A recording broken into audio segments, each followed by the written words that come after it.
নাটোরের বড়াইগ্রামের শহর ছাত্রদলের আহ্বায়ক মাসুম রেজার সাথে উপজেলা ছাত্রদলের আহ্বায়ক জাহিদ হাসান বিপুলের সংঘর্ষের ঘটনা ঘটেছে।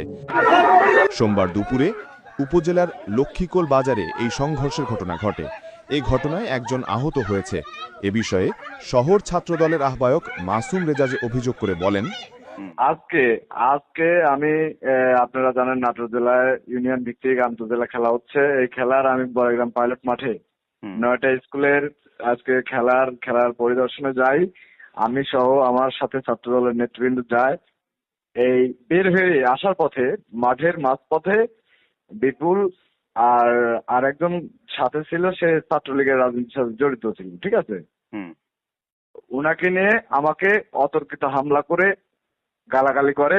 প্রথম পর্যায়ে গালাগালি করে, দ্বিতীয় পর্যায়ে আমার সাথে আমার যুগ্ম আহ্বায়ক রাকিবকে ধাক্কাধাক্কি করে যে এটা সুষ্ঠু তদন্ত করা হোক। আর এই ধরনের ছাত্রদলের রাজনীতিতে ছাত্রদলের নেতাদের সাথে সহনশীল আচরণের মাধ্যমে সুষ্ঠু ধারা রাজনীতি চলুক। আর আজকের এই ঘটনার তীব্র নিন্দা ও প্রতিবাদ জানাই।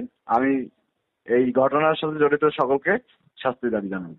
অভিযোগের বিষয়ে উপজেলা ছাত্রদলের আহ্বায়ক জাহিদ হাসান বিপুলের কাছে জানতে চাইলে, না, এই ঘটনা একদম পুরোপুরি মিথ্যা। এরা এখন এই ঘটনাটাকে একটা বিরূপ প্রতিক্রিয়া সৃষ্টি করার জন্য তারা এই যে নাটকগুলো সাজাচ্ছে।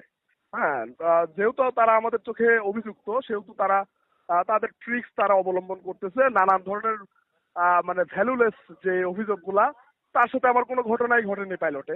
পাইলটে সকালবেলা তো ইন্টার স্কুল খেলা ছিল, আমি আমার মতো গেছি, স্টুডেন্টদের সাথে দেখা করে আমি আমার মতো চলে আসছি। কিন্তু মেইন ইস্যু হচ্ছে রেজিস্ট্রি অফিসের বিষয়টা নিয়ে। এইটার কে কেন্দ্র করে আমার বন্ধু আজকে মার খেলো। এটা আসলে হামলাটা পরিকল্পিতই ছিল। এটা আমার উপরে হামলা করারই পরিকল্পনা ছিল। ঘটনাক্রমে বা আল্লাহর অশেষ ইয়েতে আমি যেতে যাই আমার বন্ধুকে